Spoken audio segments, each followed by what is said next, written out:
And I'm Chandra.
Very new. Yeah, as we were discussing before, I'm pretty new, sort of a late comer to the Star Wars world. The first episode was not engaging. It was. I've watched The Mandalorian, and I think, but still sort of wasn't aware of the love that fans had for Boba Fett.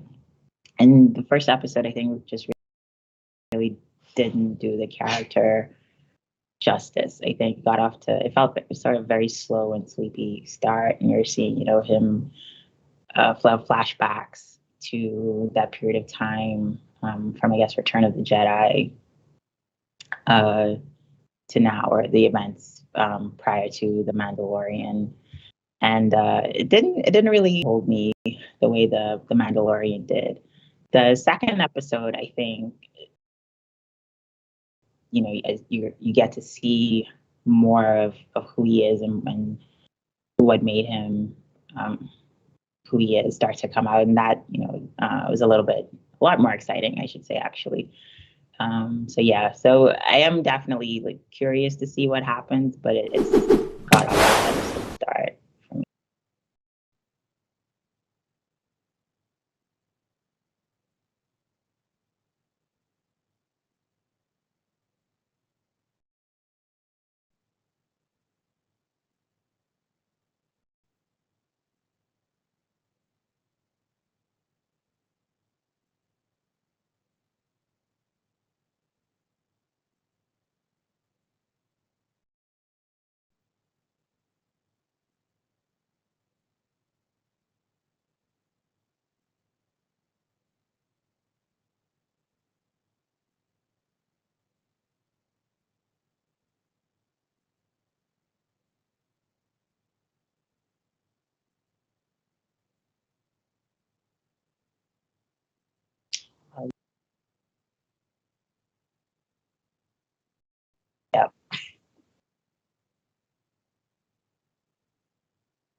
Mhm.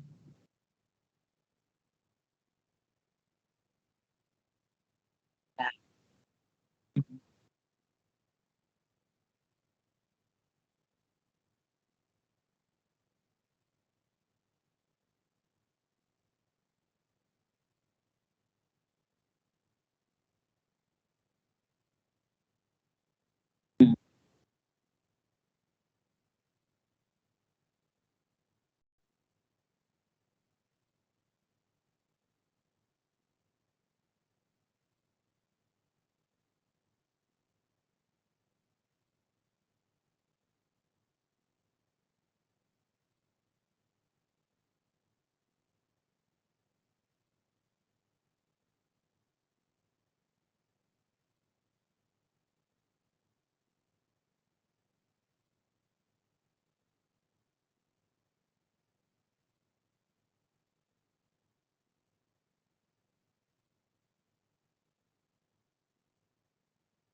Mhm.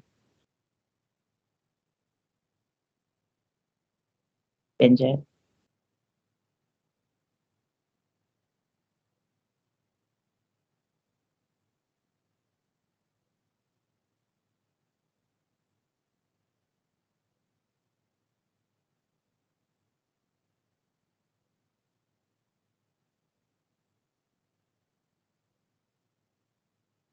Mhm.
Yeah, I was gonna say it wasn't a gruesome scene really, but implied. Yeah.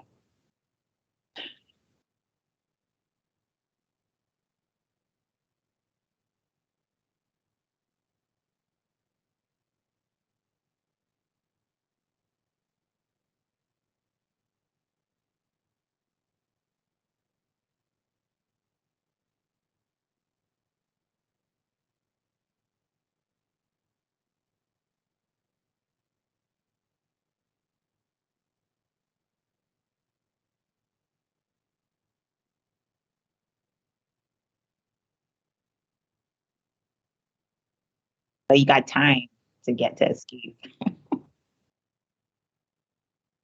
Mm.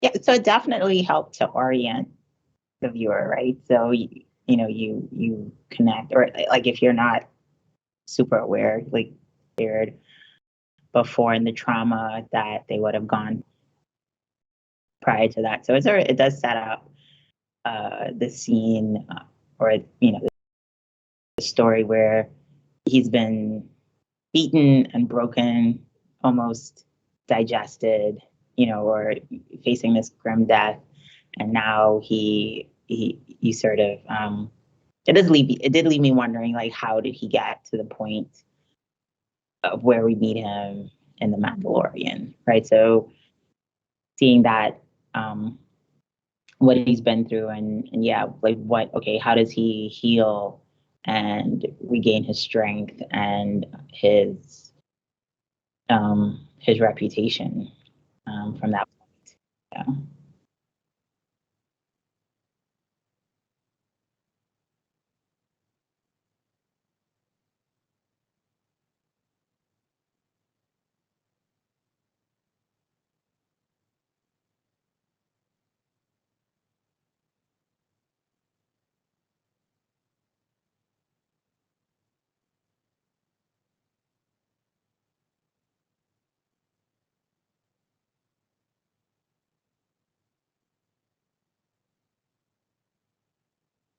Yeah. Mm, mhm. Yeah. So, so,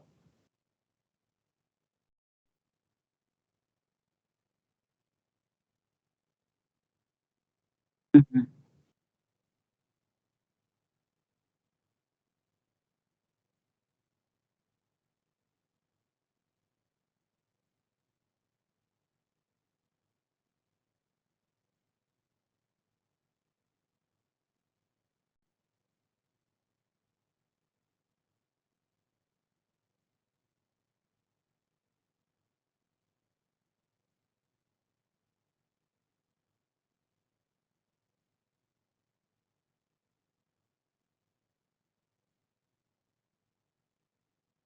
Yeah.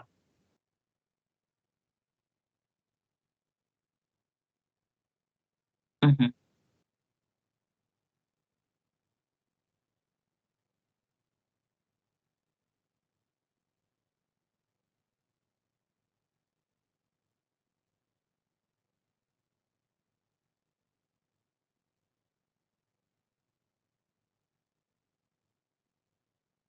Yeah.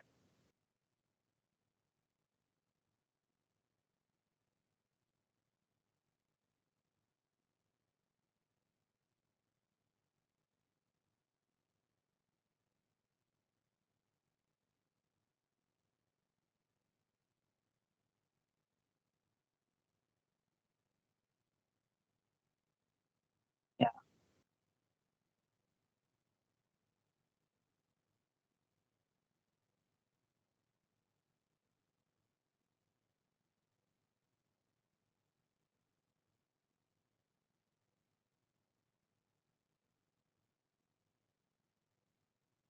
Mhm.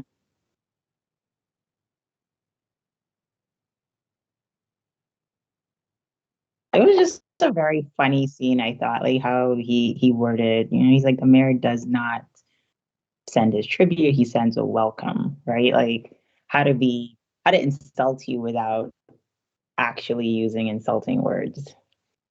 That was yeah.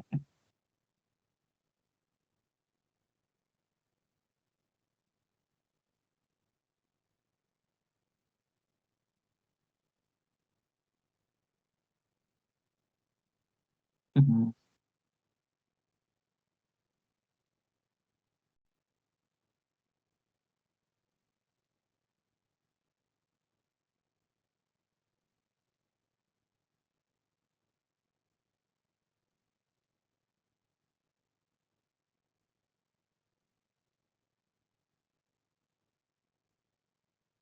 Hmm.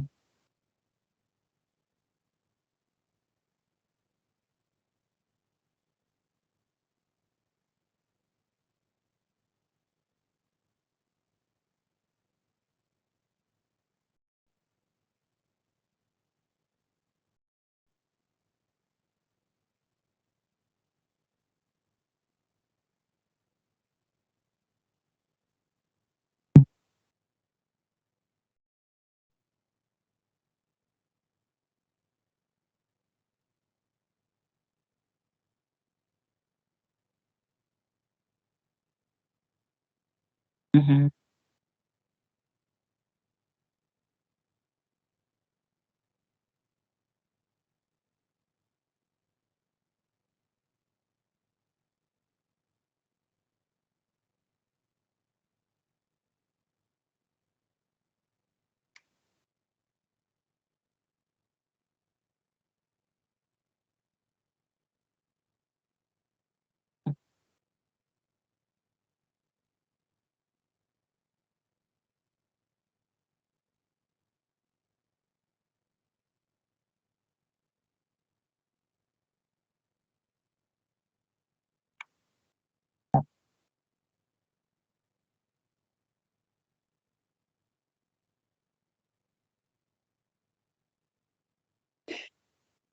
Yeah, right. Yeah, I wasn't quite sure. I think in that first episode, their dynamic to me seemed very awkward, right? Like two opposing strategies about how new daimyo and how to exert that power. Fennec is very much a um, hard physical power, gets the job done, and he's all about soft power and showing respect. And then I think episode two sort of helps put that in context because he does the sort of that's how he comes to relate to the Tuscans, right? They develop this relationship based on respect. So I guess looking back a bit now, it starts to make sense. And I also got the sense he wasn't entirely comfortable with with that strategy. Like he didn't seem as assertive maybe as Fennec, and that could just be because it's new to him. If you spend a life full of being a bounty hunter and exerting physical force, now having to, and he still comes across as very brisk, like he's not diplomatic, right? He's not all of these subtleties like that conversation he has with the mayor's representative, and then oh gosh, Madame Garza. Like you feel like there's some like subtext that he's not. I don't know if I want to say like he's not getting, but that he just doesn't engage in word games really, right? And I think when you want to go the strategy respect, you sort of have to know how to talk to people and how to listen and how to understand. And he just seems like just not quite comfortable in that space yet. But I thought it was like interesting the two strategies. And ultimately, like you see, he has to use both. He does have to twist some arms a little bit, but also because he wins over the the Gamorreans, they're loyal to him because he spares them and they're loyal to him, and that works out in his favor. But he also has to use their power to save him and Fennec in that episode as well, right? So it's not a either or; it's both and.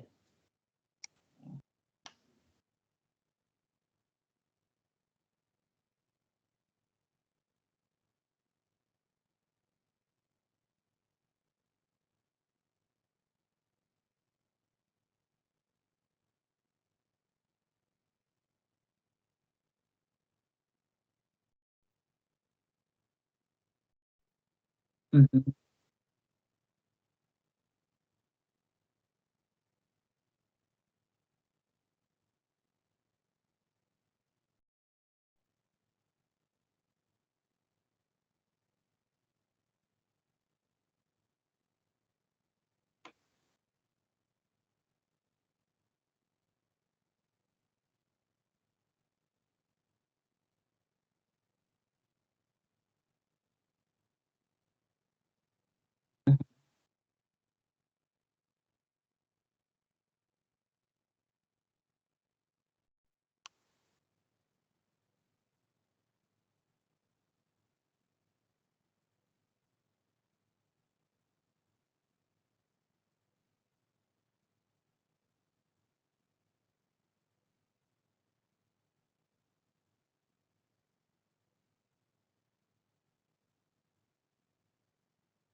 Was there too.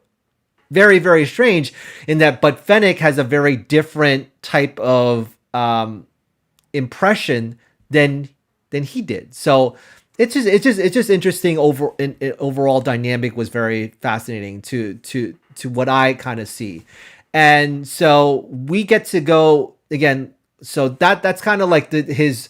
There's a kind of a progression of how he was, from the original movies all the way to up to this point, as him being the leader of this kind of territory that Jabba used to run. And so, we, like you said, Condra, they then go visit the cantina of Madame Garza, called the Sanctuary. So they get to kind of introduce themselves, and we get to see Madame Garza, in all of her glory, and all of the her place, and her place of business and things like that.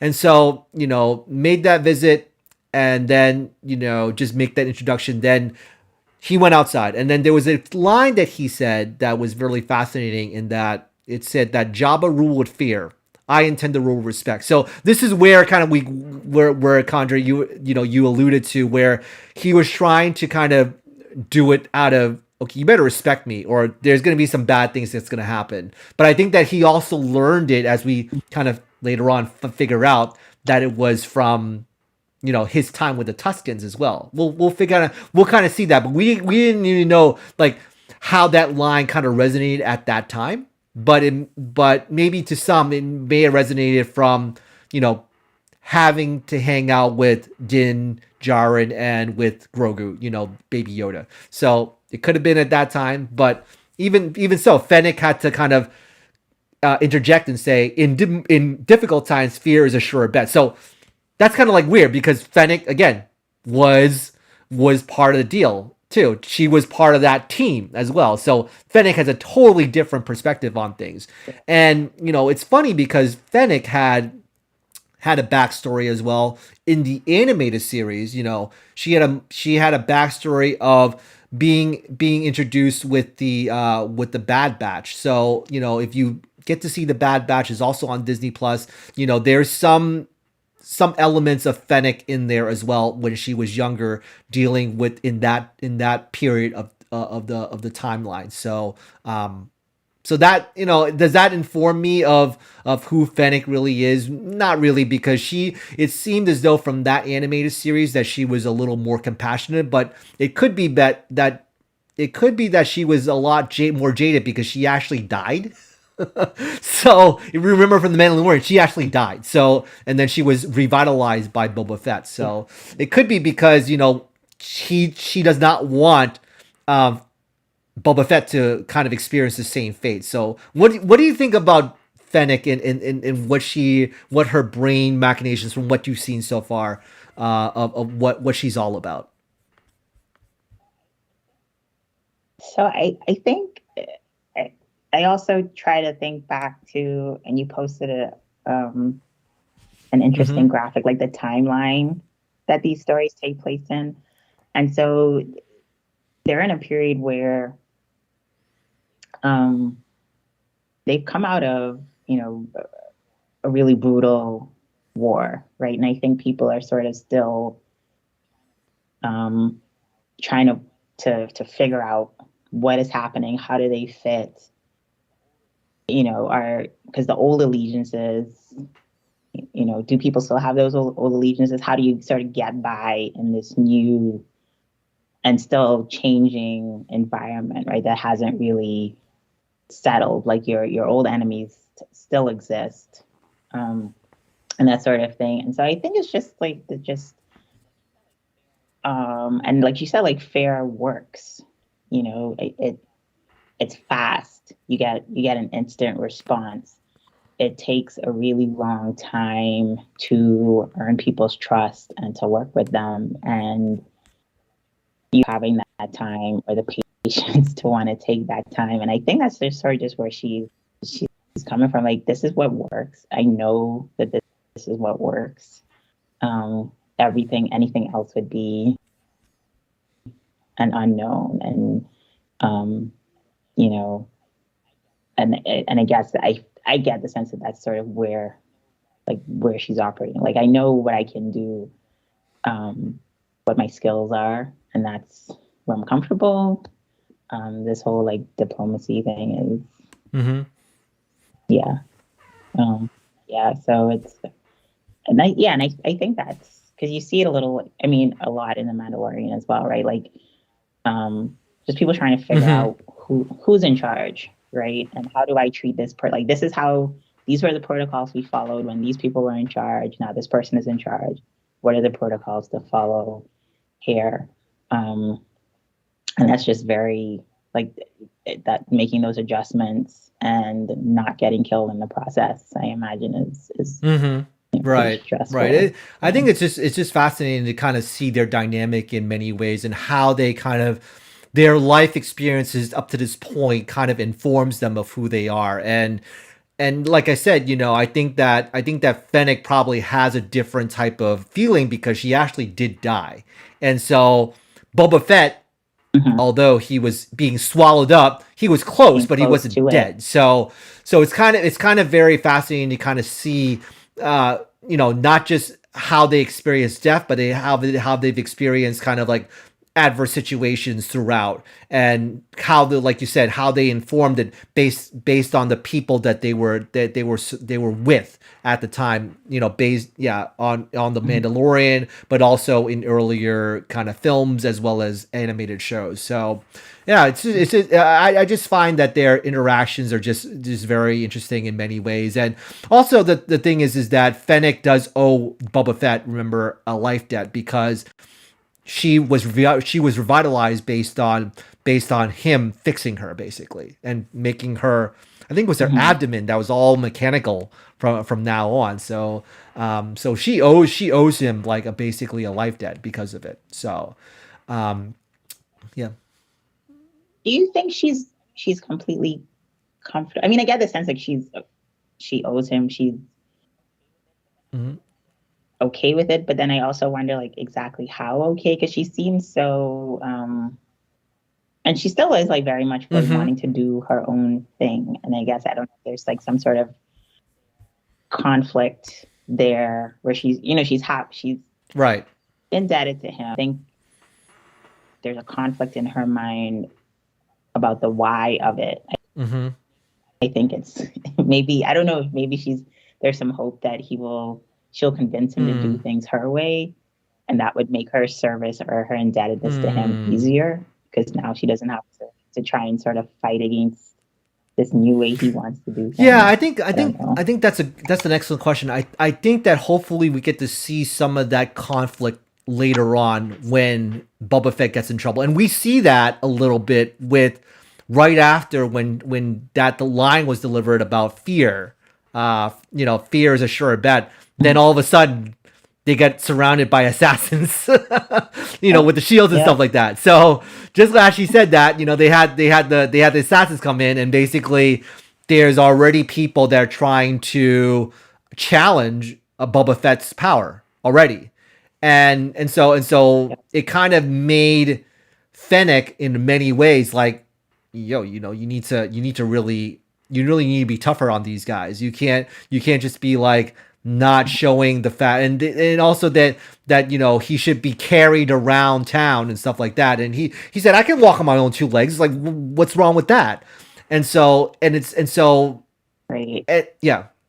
Right. But it's the symbolism of it, right? Because he was asked multiple times, like, "Oh, right. We didn't see your litter, your entourage. We don't see that," and it makes sense, right? Because how do you signal that you have power to people if it's just you and your buddy walking around town, right? Like, yeah, and that's the thing, and so again, going back to the cantina, they gave tribute, they gave financial tribute, and so that was a big thing. So there was already that type of respect. So in some ways, it worked for Boba Fett, but then in some ways, Fennec's theory or line of thinking works for her too, because again, right after they left, assassins come try to challenge them already. So someone's not happy with him being in power, and again, it's going to be this back and forth, and I wonder whether or not Fennec is going to win the day because of it, or Boba Fett's going to win the day because of it. It's going to be very interesting to kind of see that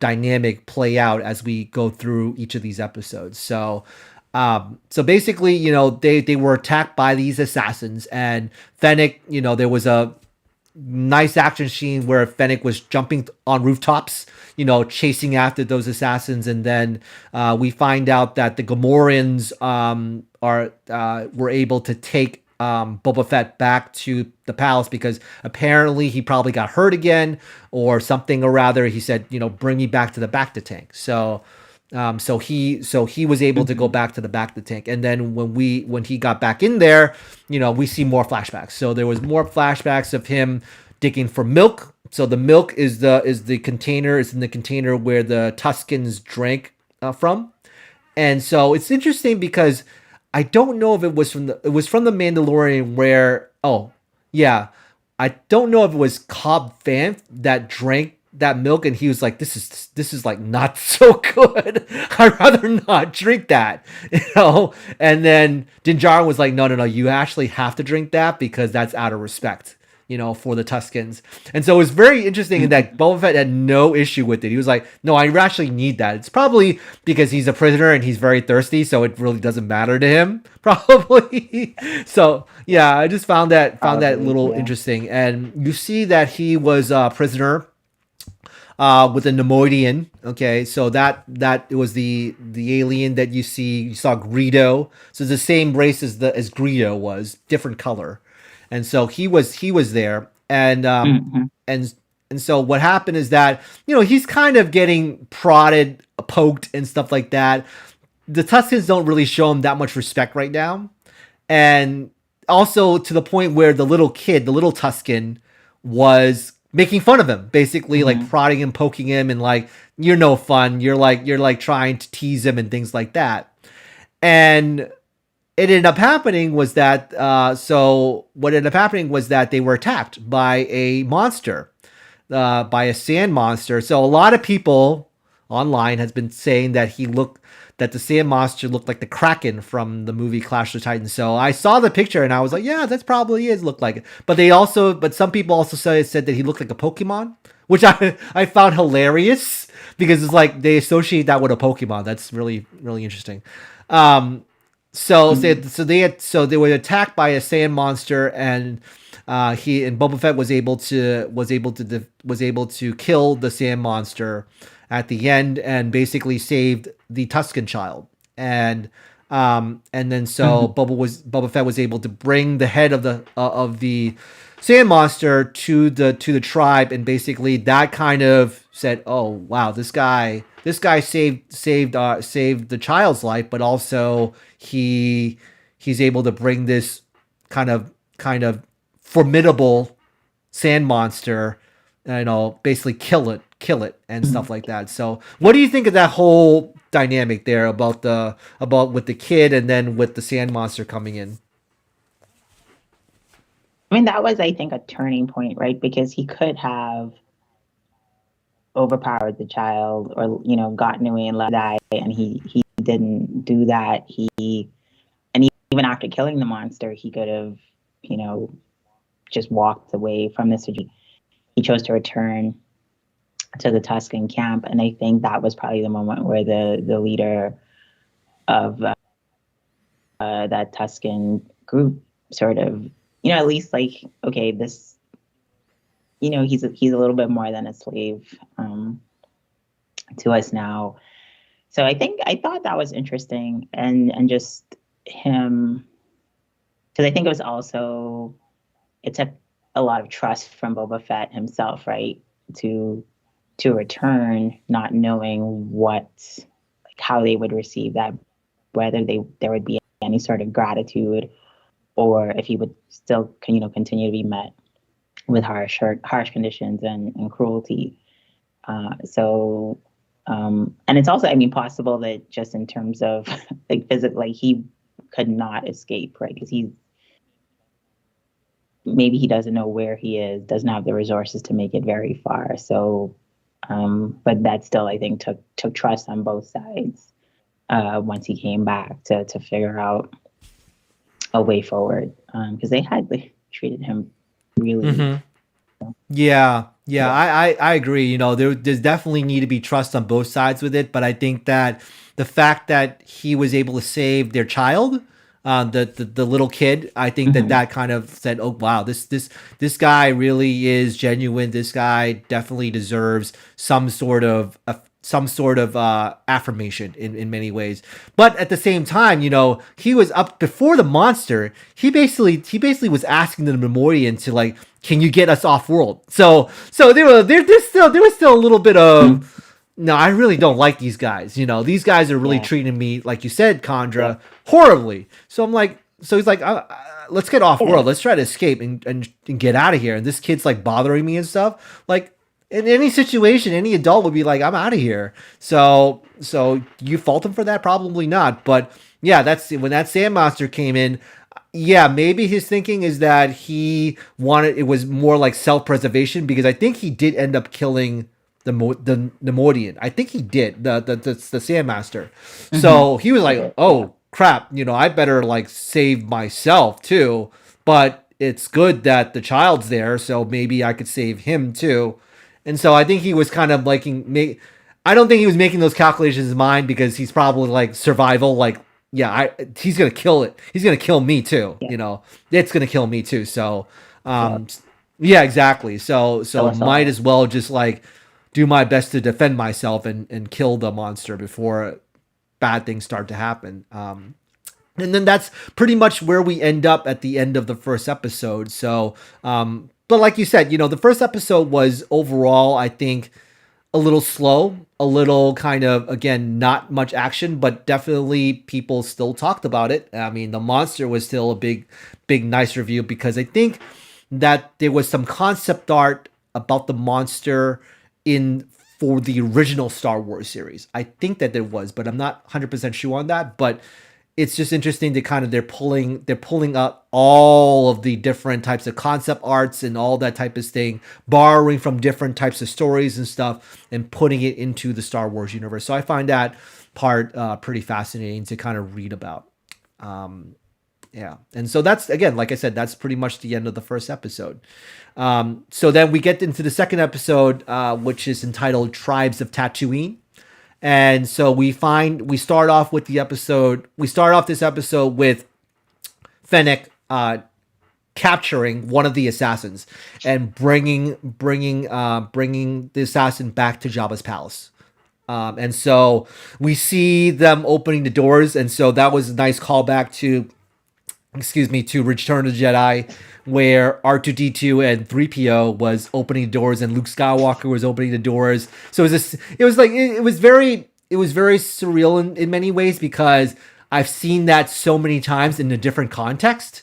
And then seeing that again was like, whoa, this is interesting. I see that again. It's a little bit different from what I saw when it was in Jabba's palace with I think that it was with when Jabba was there, because the chair is definitely not that chair, and so the chair was there because when Jabba was killed, his assistant took over, and the assistant was like much thinner at that time, and so we saw him at the end credit scene that he was much bloatier, I would say, a little bit overweight, a little bit obese, let's just say. And so I think the chair was there for him, but it was kind of a similar setup to what it was in Return of the Jedi, and then having you see the door again reminds you of Return of the Jedi and things like that. So we get to see see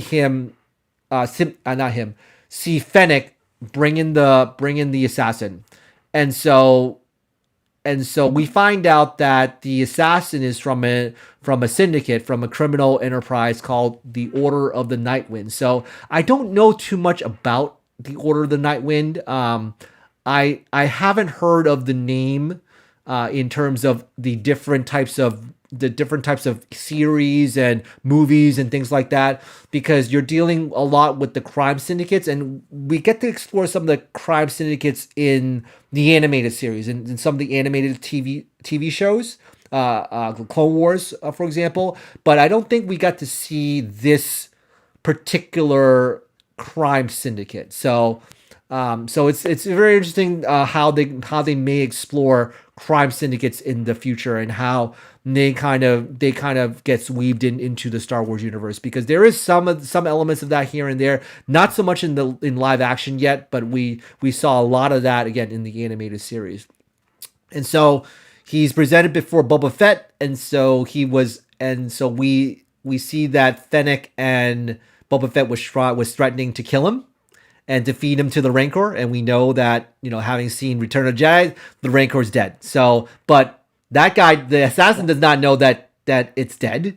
But of course, he spills all the beans and says, "Okay, the mayor hired him." And so now we see that the mayor comes into play again. We saw the kind of like the deviousness of his assistant, his representative, in the first episode. It kind of comes into fruition now, boom, in the second episode. And so what do you think of that interaction, of how Boba Fett kind of reacted with this assassin prisoner? Now, he tried to kill him, and I remember he tried to swear at him as well. So what do you think of that interaction, and how it kind of translated from the first episode?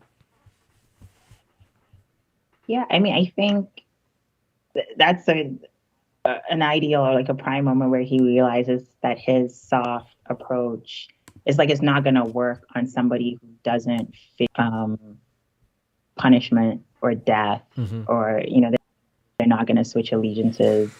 This person is sworn to their order. They had a mission that they failed, and so there are sort of limits, I guess, and until they. And it was sort of, it was a bit of a funny moment, right? The assassin didn't get, or Fennec killing him, but the thought of being eaten alive by a monster, maybe the quickness of the death has something to do with it as well. But that sort of at least got him to elicit what seems to be a genuine admission, although we're left feeling that it's not the whole story, right? And we don't know what assassin knows directly, but it was just, it's like, there are times when you are going to have to be more forceful, more brutal, maybe, use psychological tactics. Is what if he hadn't said anything, right? Because the assassin definitely seemed to be ready to play chicken with the monster. I guess, you know, his his wits or instincts got the better of him.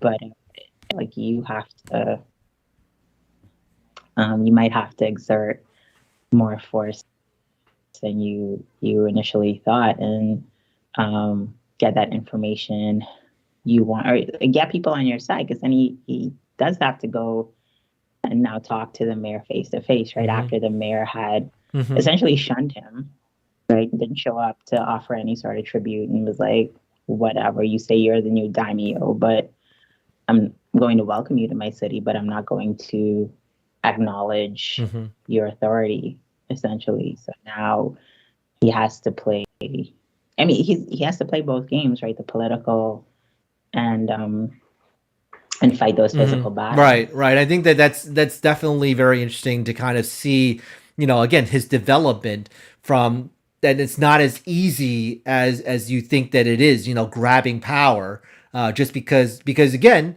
you know, in the post-credit scene, he just shot the guy and he basically took over, like no questions asked. There was no one there. And so now, you know, now that the word gets out that he is that leader, you know, what's going to happen? And so we find out that he does go again, pay a visit to the mayor. And it was a nice, I don't know if the person that he interacted with first, was that a cameo by someone? I did not recognize the actor, but it felt like it was a cameo of somebody that was prominent or someone that was well known, maybe in comedy circles. I'm not familiar with the gentleman that was the bureaucrat that was there. But probably people will find out who that is. But yeah, there's a funny kind of exchange between a bureaucrat and the constituent, you know, just like any other like government official or stuff like that. And so what happened was that the mayor's representative come in and is like, hey, it's nice to see you. What's going on? Mayor's not available. Really not available. And you can see that, you know, every type of constituent's dream is to just push those bureaucrats aside and then go straight to the boss. And so it was very interesting to kind of see that he didn't actually use force, like weapons or anything like that, but he basically like, get out of my way. I want to see the mayor now. Stop messing around. And so, you know, again, everybody's dream to kind of do that. And so he was able to do that and visit the mayor. And we find out that his name was Mom Shaiz. And then he seems as though he's a very duplicitous fellow, with the way that he talked, and like, you know, you can see that he's very political, very sneaky in some ways, kind of like a dirty politician, and just giving him kind of like the runaround in some ways, telling Boba Fett to go to Garsa's sanctuary again and figure out the truth for yourself, and then just say like, and then there's some like kind of hinted threats here and there, say you better watch your back, you know, because, you know, I have more power than you. And it's like, you know, it's that kind of like snivelly type of reaction that you get. Kind of reminds me of, if you ever watched the prequels, who's that guy?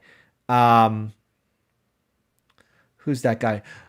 Gunray. The snivelly, you know, Trade Federation guy. So it kind of reminded me of that guy. But what are your impressions of the mayor there when you first saw him? Yeah, I think my read on that was that the mayor probably doesn't have as much power as they think he does. He, you know, other forces at play, and I felt like that was what the mayor was hinting to him. It was like you showed, like, you think you know how this place operates and and who you need to sort of get under your thumb and whatnot, but you don't see the whole story. And then when he goes to the cantina and Madame, is it Madame Garza? You know, and she gives him more information, right? She tells him like that cousins they're back and they are looking to take over, right? And so I think, I don't know, I didn't get the sense from the mayor that the mayor is, I mean, he's a politician, yes, but it was him saying like, look, I'm not the only player here, right? There's a lot going on, and I'm not quite sure. Like, I mean, they kill the assassin that Fennec had captured, and so how? And it looked like he was killed by other assassins of his order because he was operating, as the mayor said, like operating outside of the boundaries or whatever. But I think it's just a lot more complicated than I think. Boba Fett thought he was going to roll in, and things would fall into place. People would recognize him as the new daimyo, pay tribute, and things would run as they were. And I guess what he's finding is that, like, it's sort of in that vacuum, that space where nobody was really in control. Maybe other players will come forward, other things are happening, but it's just not as simple as that. Which is not to say that I don't think the mayor is not a threat. I just don't think he's the biggest or baddest threat that there is. I actually thought he was pretty polite to Boba Fett, like, given him barging in, and I guess maybe almost a little condescending. Like, you don't actually know what you're in for and what you're doing. This is a lot bigger than you think it is. Was sort of. Yeah, I think you make a very good point about that. I think that it's almost in some ways he's trying to protect him, to like kind of let him know that, yeah, there is more at play. Like, I want to warn you before you kind of dig yourself into a hole here, because you really don't know what's going on. So right. So it is very interesting yeah, and I think that he still doesn't see it. He's still very stubborn. And I think that Fennec is kind of like following his lead and trusting him in many ways. But yeah, I think that there's definitely some things that he hasn't seen yet. And we get to see that immediately when he goes back to Garza's sanctuary, and basically Garza's like, oh my gosh, you're basically, Boba Fett was saying to her, you're sweating like crazy here. Like, what's going on? And so you didn't know that the cousins are coming. And so we know from Jabba the Hutt that the Hutts are not to be trifled with. They're not to be messed with. But at the same time, Boba Fett having had experience with the Hutts in the past, that he's probably maybe a little bit more immune to it, because he kind of knows what's that all about. And you can see that he really kind of confronted them, like, you can't mess with me because I know how you guys are, and you're not going to play around with me. I'm going to be who I am. And so, in their first confrontation, you thought that there was going to be a fight. You thought there was going to be some type of struggle, but the Hutts were actually the ones that backed down, because they were like, bloodshed is bad for business. So that was really interesting choice that they kind of the creators kind of made, in that you could have made that situation a lot worse and a lot more confrontational, but it's almost showing in many ways that Boba Fett is standing up to the Hutts, and that you're not being messed around. And also, it was done in a public place, so you saw that there are people that are watching, and they were like expecting probably violence and stuff. But then at the same time, it didn't happen. And so even at the end of that conversation, you can see that Fennec was saying, we kind of dodged a bullet here. Like, do you think that they're going to come back? And do you think that you can trust them? And even Boba was saying, nope, I don't trust them at all. I know they're going to be back, but we just need to be ready for them. And also, they said something about how it was illegal to kill them. So that to me was kind of interesting in some ways. That, like, they would need permission to kill them, so it's not as simple as just having to have to like think about it, go about it. Like, I mean, like you said, prepare for them. I thought that was interesting, because they had a little bit of back and forth, and I did expect it to be a little harder, but I mean, but yeah, bloodshed is bad for business is a Mm-hmm. very true, statement, right? People, you close businesses, people leave, like it doesn't really benefit anybody.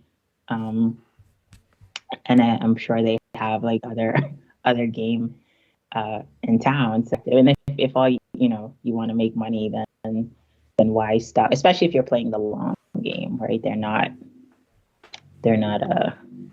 just there to. It's not going to be quick. So just a lot of strategy, a lot of politicking. Mm-hmm. Mm-hmm.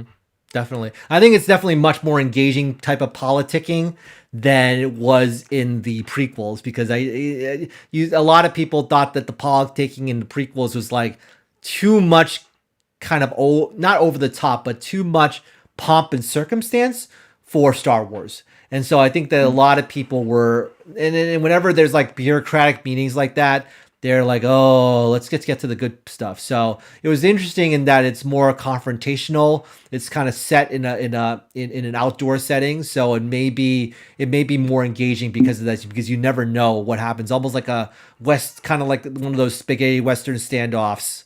Yeah. So yeah, Yeah. Yep. And everybody like goes inside and shudders, but everybody exactly. sort of stayed and watched. Which might have been like a saving grace because you still don't know if there were maybe other assassins Hmm. lying in wait or whatever, and they were just like, no, Right. this would not be Right. appropriate to handle Right. right here. So yeah, sure we'll Definitely. see I lots I more don't of think we're them. gonna see the last of the Huts, so we're probably gonna see them again sometime later on in the series. So the rest of the episode pretty much, again, it goes back into Boba Fett going into the back to tank, and then again we find out that there's another flashback.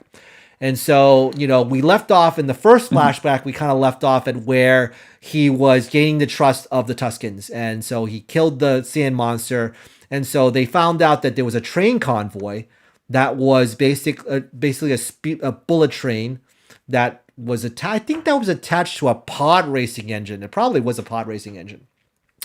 And so the train basically killed a lot of Tuskens along the way. And every time they kind of go through that route, they were attacked, and a lot of them got killed. Right. Right. Without provocation either, Hmm. right? Which I thought was interesting. Like they just opened Right. fire on the Tuscans. Just and we know I guess the Tuscans are violent, but this was Hmm. like Right. totally Exactly. unprovoked. Exactly. And so Boba Fett, seeing all the death, that happened, was, of course, he wanted to do something. And so he offers to help them by stealing speeder bikes from a group of gangs. And we saw those speeder gangs from the first episode where they were vandalizing a home or something like that and stealing stuff. They were just bad dudes. And so he went Mhm. to kind of steal their bikes, and kind of reminded me, if you ever saw Terminator 2, it's kind of like that in some ways, like stealing, Arnold Yes. Schwarzenegger's character coming in, stealing the clothes and stuff like that. It was like, guys, did they borrow from Terminator 2? But anyways, it kind of reminded me of that. He beats up the biker gang, and basically steals their bikes. So it was really interesting. And so, he brings the bikes back. Boba Fett then brings the bikes back, and then the Tuskens start to kind of take them apart. And he was like, no, no, no, no, don't do that, because, it also reminds me of this scene, this whole kind of montage that came up with him training the Tuskens, trying to attack the train. It kind of reminded me of one of the Mandalorian episodes. And I didn't talk about this in the non-spoiler part because it was a little maybe too spoilery, but it reminded me of the episode where Din Djarin and Cara Dune was on the planet, was on this indigenous planet, this green planet, and so they had to fight off one of the Atsits, one of the tall the walkers. Yeah. So they had to fight them off. It was Yeah. very similar in that they you had to defend yourself and stuff like that. Whereas those individuals really did not have any combat experience. Whereas the Tuskens, they knew how to attack people. However, they didn't have the technology Hmm. to kind of attack Yeah. the train. And so it was really good montage of him Yeah. showing them how to do it. And there were some funny scenes of, you know, the Tuskens trying to jump on the bikes and jump and, you know, falling off the bikes and stuff like that. And So it's kind of a good, again, a good training kind of trust exercise in many ways. So I like the fact that sometimes they kind of break down the stories like this. Jon Favreau and, you know, all the creators, they kind of break down these stories into very human type of occurrences. And so I really liked that type of interaction where, you know, you have this kind of uh, a grizzled veteran or a grizzled guy that or person that has all these life experiences, and they were able to kind of pass those life experiences on to people that may or may not understand those type of things, or may or may not understand the type of technology. So I really do appreciate these kind of smaller moments that are there in the episode. So what do you think of that whole montage that was there? Because to me, I thought that was really, in some ways, very inspiring, and in some ways, it's kind of, you know, it could be played as a kind of a white savior complex, but you know, it's really not, because you know, the actor is not the actor is a person of color, you know, Temuera Morrison. So what do you make of that whole interaction? I think that was actually the episode, right, where he sees because I get the impression also that this Tusken camp that he's with, they are not out, I guess, attacking other groups sort of unprovoked. And I think we had like a brief conversation before where they don't seem as brutal as what we've seen of Tuskens before with them for a while. So I think he's come to understand them, but to see them sort of just be shot at by you know, a group that is obviously more technologically advanced, right? This train is just eating through their territory, could be in and out in minutes without really interacting with them, but are just like firing on these people. And I think he realized like this is wrong. It's unnecessary, for one, and decides to help them because they sort of built up that relationship. So I just really sort of enjoyed him like training like in them, like getting that, like hopping from one bike to the next just right, because the goal is to hop onto this train that moves a lot faster. But also I appreciated like how quickly they understood that what the bikes were for. Don't dismantle them because we're gonna go after this train. We're gonna help you and have this whole strategy. And it was just sort of fun to watch that plan come together and then be executed, you know, to success, really, right? They lost quite a few of the Tusken traders, but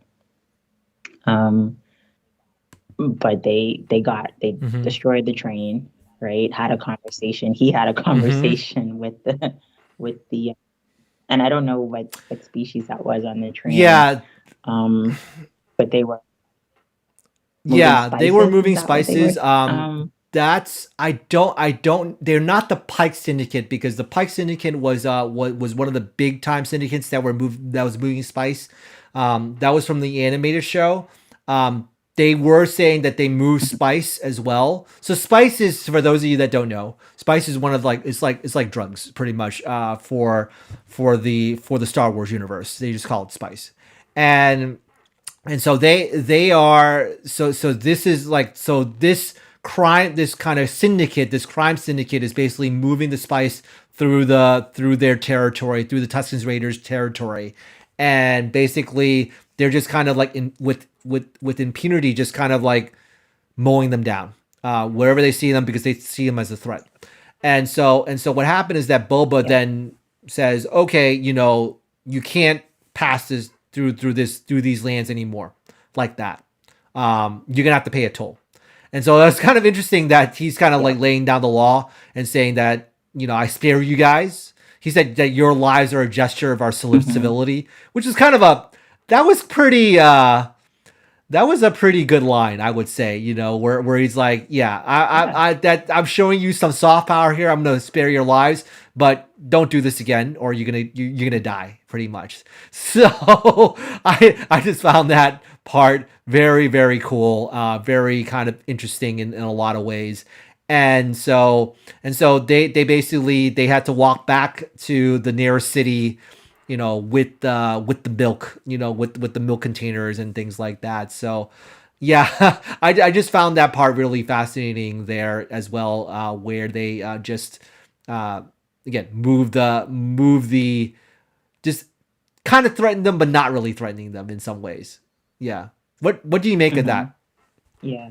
And I mean, I thought it was a great move, right? He could have Mm-hmm. slaughtered them, but I think they showed that because he says like we thought they were just savages, which is not an excuse, Mm-hmm. right? To just mow people down. Um, but I think just like showing that no, these you, you should see these people more like yourselves, right? They we can be civil, um, and treat us as you would any other territory, power and authority of a territory that you're Mm-hmm. passing through. So I sort of, yeah, I liked that moment. Um, and I think it just sort of opened or earned him even more acceptance into their culture, right? Into with the Tuscans. And yeah, I was sort of curious to see like how that, or if they even, because obviously eventually he does leave them, right? So I'm curious to see like how that relationship um, dissolves Mm-hmm. or ends. But yeah, I I like that, and I like what Mm-hmm. it sort of opened up for him, because we know like he was orphaned as a child, really, and so this sort of um, it's like they kind of start to Mm-hmm. treat him more like family, right? Because after this, they really accept him, and he goes through these rituals to become uh, Mm-hmm. almost to become one of them.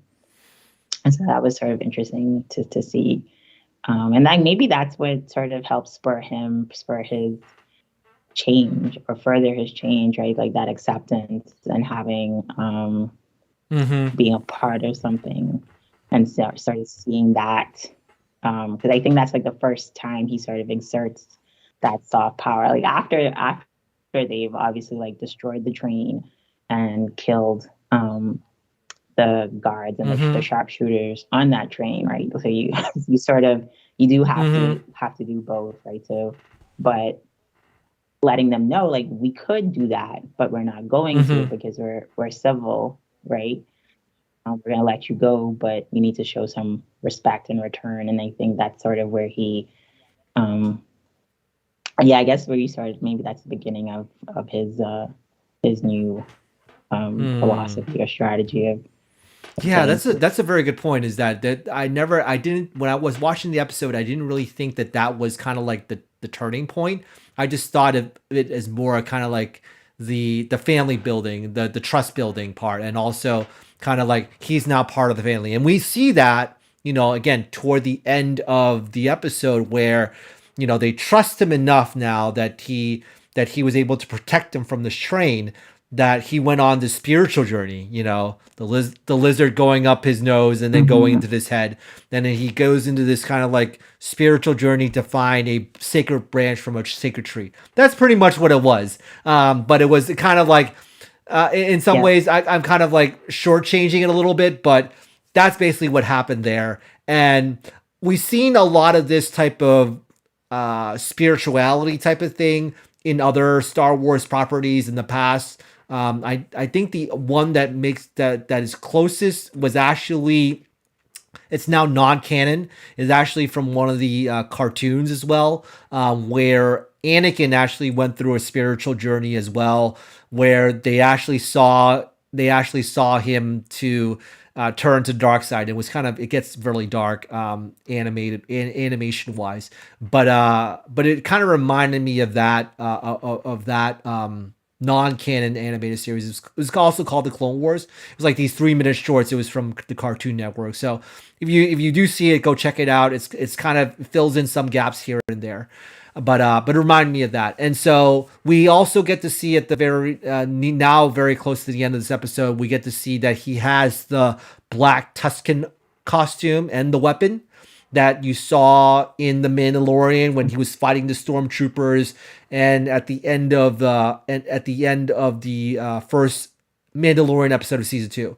That was the glimpse of him with the spear and the black costume with the hood on it. And so we find out that he got that from the Tuskens, and we kind of assumed that it was from the Tuskens anyway. But again, it was good to kind of fill in the gaps there. And so, yeah. I also got the impression that they seemed a little surprised when he came back from the journey, that like maybe he might not have made it, because I mean, when you're watching it, you at first think that it's right, and then when you see him returning to the camp, you realize, well, he actually physically went out somewhere to a tree and came back, and to do that in that environment, is pretty treacherous. And so that sort of he's not Tusken. So I guess there's also still like, will he survive? Will he not survive this whole experience type of thing? But yeah, he made it, and they give him these their signature weapon. And yeah, so he's like sort of and then the dance they do at the end, right, where he starts. I guess it looks like they were going through sort of the motion of fighting with the weapon, right? And then everybody joins in, right. Yeah. And so I think it's very interesting in that final dance scene at the end of the episode where they were doing that ritual.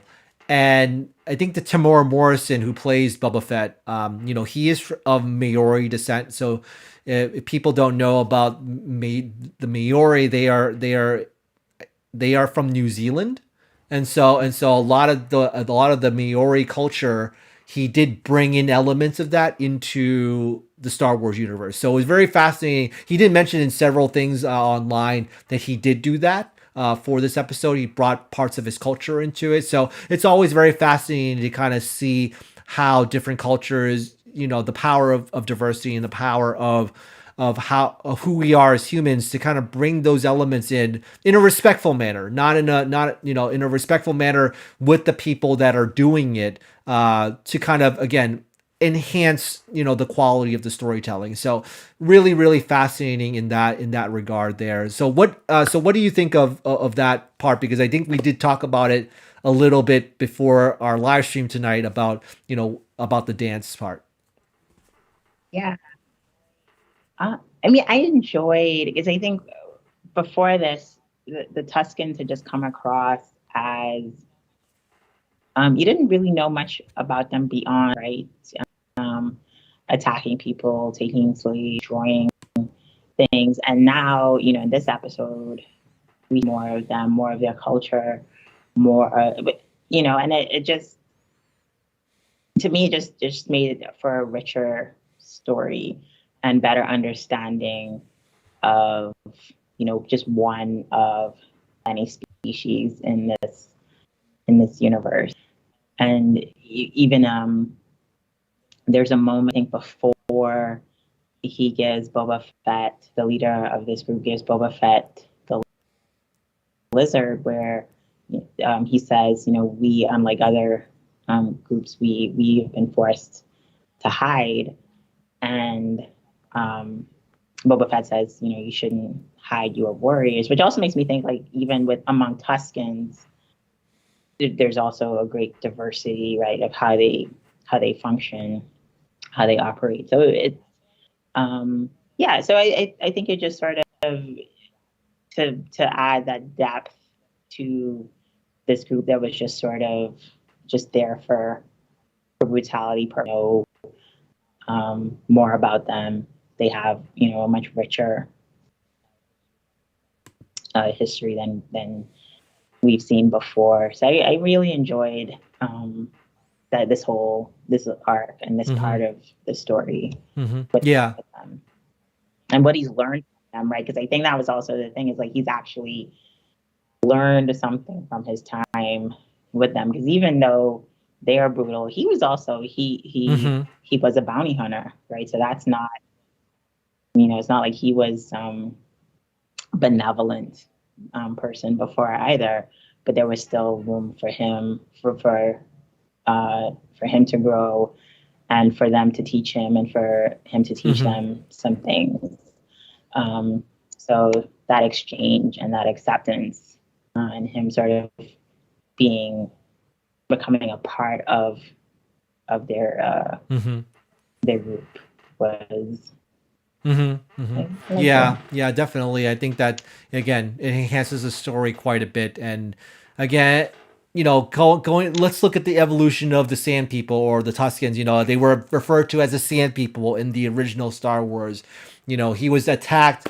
They were attacking Luke Skywalker and Obi-Wan Kenobi, and basically tore apart 3PO, in the original Star Wars. And then, you get to again in the prequels with Anakin, you saw that Anakin's mother was brutalized, killed almost, to the point of to the near point of death, which she did die. And then he basically slaughtered them. Anakin did slaughter them. That was his path to the dark side. And so you can see that from that point on to now, with the Mandalorian giving the Tuskens more depth, with the Krayt Dragon. We saw that episode last year in The Mandalorian with the Krayt Dragon, and how they worked together. They had to work together with the people of the town to destroy this creature that was formidable, and they had to work together. And so they would, having that type of interaction, to now having a much deeper, not just a spiritual depth, but also kind of a familial type of depth to it. Because going back to the Mandalorian, you didn't really see that in the Mandalorian, because you only saw it as though it was kind of a transactional type of relationship, because they had a common enemy. Whereas for here, it was much. Yes, it didn't start off very good. It came off as though they were his prisoner, but then over time they were able to build that trust. And so there's different sorts of relationships that are coming from the character study, the character development of the Tuskens, which I find very fascinating. And it's not just kind of superficial in many ways. It's much more with depth. And I think that's where I think Star Wars is trying to evolve to.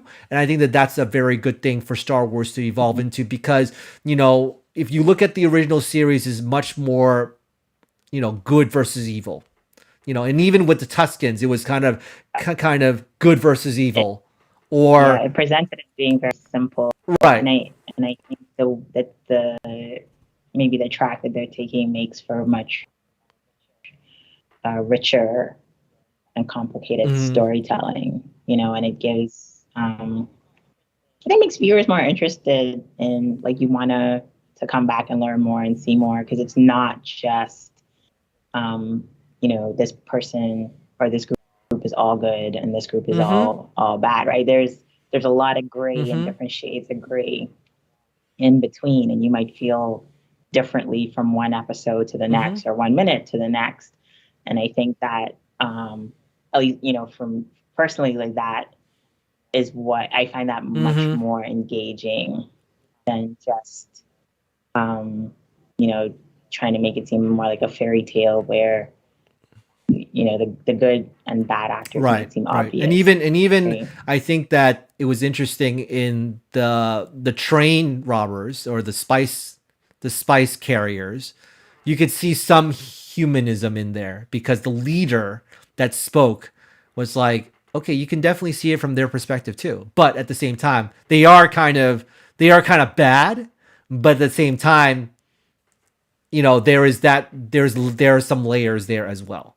You know, they have to they have to be held accountable to their bosses and stuff. So, and to their, you know, superiors. And so it's, you know, they are also in a bind in some ways, because they have to move this spice from their superiors. They've been ordered to do that. But then there's these Tuskens that we don't know about, you know, they're threatening us. So it speaks to a lot of things that are at trouble in this world these days. But again, hopefully these type of stories help to inform us to not think of it like you said in just a black and white, not like racial terms, but I'm saying like in a clear cut type of way.